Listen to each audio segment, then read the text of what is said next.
going on, guys? Albie with Albie Fitness Gaming, and you see the title of the video, you know why you're here, brother. Death and Taxes versus Bogles.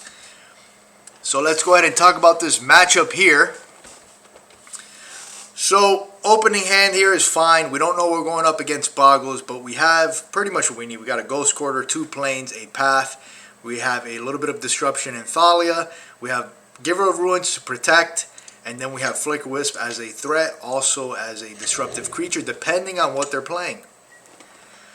So, not the most busted hand, but it will get the job done. So, our opponent mulled to 5. This matchup is, I would say it's like 50-50. You know, it's one of those matchups like if you draw the right cards, you're going to win. Just like most of the matchups with Death and Taxes. So, the opponent drawing to 5 definitely gives us an advantage.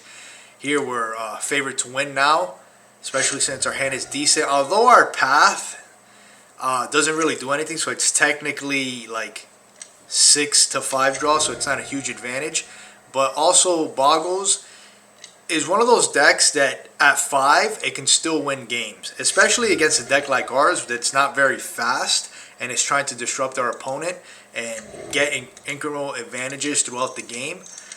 We have a lot of cards that don't interact with Bogles, but we also have cards that do interact, like as you can see here, Flicker Wisp, which I want to talk about this play here. So this play here was actually a little bit of a, I'm not going to say it was a misplay, because it wasn't like a terrible play. It's kind of like whatever. There's really nothing else to blink. The most optimal play would have been to blink the planes, to have Path up. But we have Thalia, so we can't really cast Path, you know. So, and Path would have covered Spirit Dancer. So, I mean, literally, there's really nothing else to blink. So, I just decided to blink the enchantment there. So, our opponent, you know, doing Boggle things, going ham on their Boggle. Thalia is really good in this matchup, and so is Giver of Ruins, because Giver of Ruins, if they don't have the one that gives them protection from creatures or flying, and even if they have flying, we can get around the 2. We can just block all day and protect our creatures, and it's going to not allow them to gain life because it doesn't do any damage. So here we have 2 Flicker Wisps, so we can do some nice fancy Flicker Wisp tricks here. We can, like I did here, so I was thinking, okay, we're not going to attack with all. We're going to attack only with the Flicker Wisp, and then at the second main, we're going to cast Flicker Wisp, flickering our Flicker Wisp.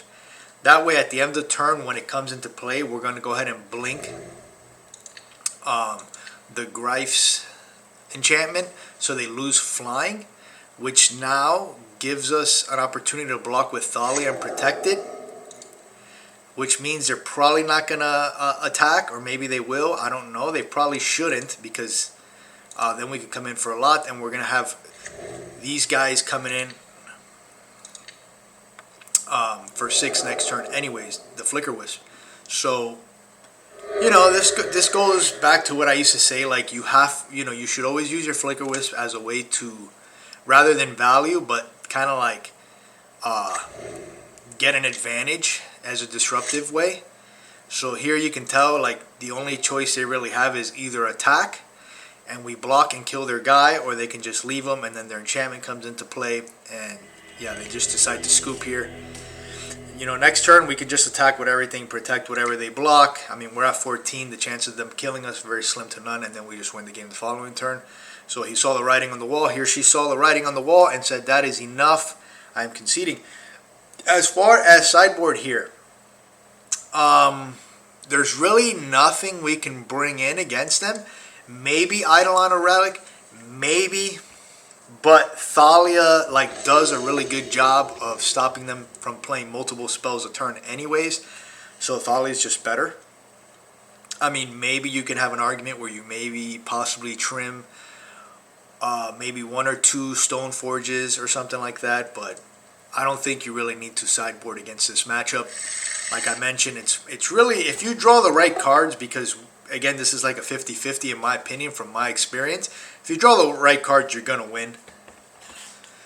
Alright, so we're going to begin with 7 here, and our opponent most is 6.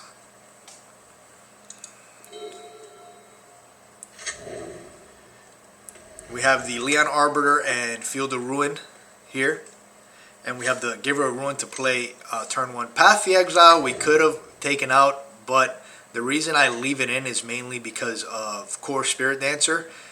That card, if we don't have removal for it, they can just draw so many cards off of it that we can like get put behind really fast.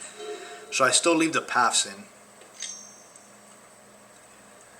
And sometimes Bogles, they will bring in their own removal to try to make the games take longer. So, you know, like I mentioned, you know, you probably want your paths in. Alright, so here, you know, we pretty much have what we want. We have a flying creature, evasive creature, we have the 2 givers, and we have 2 Leon Arbiters. Opponent does a mistake here. They allow us to get the Leon Arbiter into play without fetching.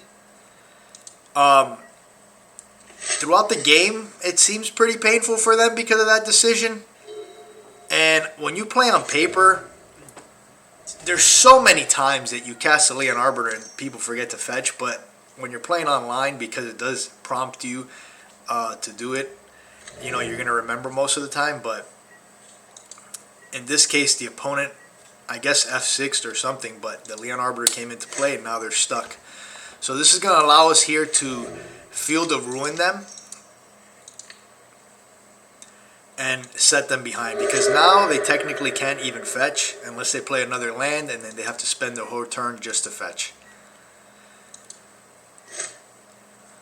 Now, this is not like a winning strategy, right? Like, we're not going to win the game by simply just goal scoring our opponent right now. Right now, they have a decent board with, you know, a couple, you know, 1 or 2 more enchantments could really give them an advantage here. And our board state is not that, you know, aggressive. So it's still anybody's game right now. The goal right now is, I keep looking, I see they have 2 cards in hand, so I know, okay, worst case scenario, maybe they have 2 Rancors or something. Is just to try to slow them down as much as possible until we're able to establish a nice board position where we can start attacking and killing them. So here, this is a safe attack. We have Giver up. If they block, we just get protection, and we get to take out one of their guys. Opponent decides they don't want to block. They see that. I think the opponent can see now what's going to happen, which is, okay, player has 2 Giver of Ruins and some threats. Unless he draws something, you know, that can get him over these threats, like something that's going to give his creature evasiveness or protection, we're just going to be able to block and protect every turn, and they're not going to be able to gain life. And we're slowly going to be able to chip away at their life total here. And this is like what you do as a Death and Taxes player, right? You play usually from behind, and you start gaining small advantages every turn until eventually you win the game. And that's what we're doing right now. That's what we're doing. We're getting that chip damage in. We're casting creatures. And slowly but surely, they're going to be further and further behind, and then eventually we just end the game.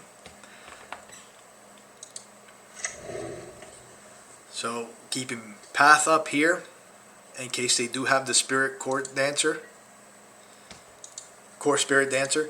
Attacking for 4 here.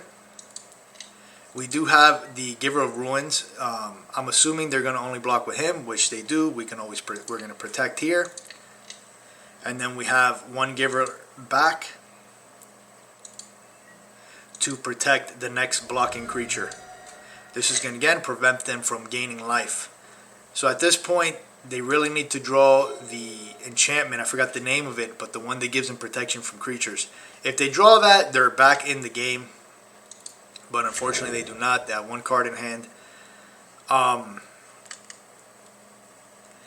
And, you know, they got a 10-10 Boggle, but at this point, that 10-10 Boggle is not doing anything. And we're going to be able to close out this game shortly, and we have to close it out because, again, our opponent still has cards they can draw that can beat us. So we are not out of the woods yet, folks. Draw here, looking to draw some more threats. Flicker Wisp here, a good draw. This pretty much shores up that we can close the game next turn. So that gives them 2 more draws, assuming they use the Horizon Canopy here to draw into that enchantment that they need. So the window is closing.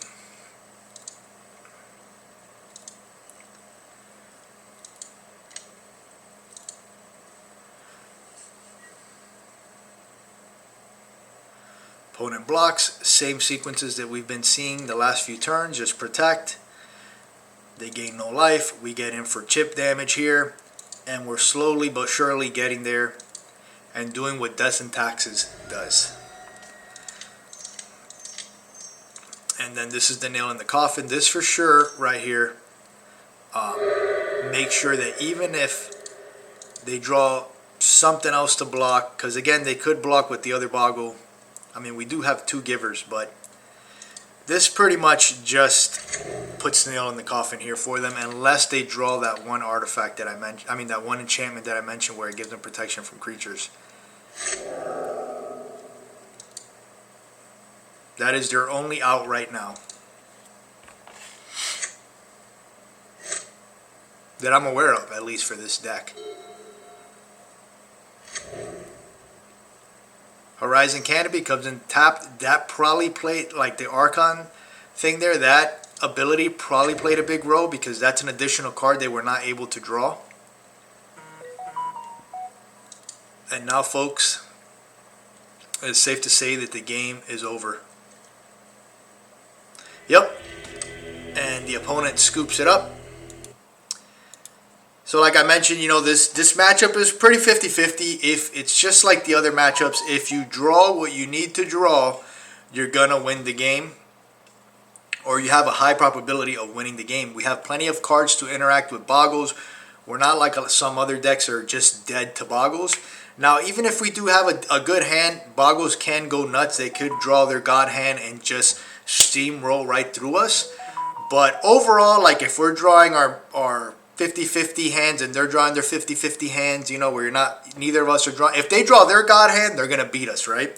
Even if we draw our God hand. But if we're both drawing, you know, our 4 out of 10 hands, 6 out of 10 hands, we have a very, very fair chance of beating them, especially with the inclusion of Skyclave, because now we have different ways to get rid of these enchantments, right?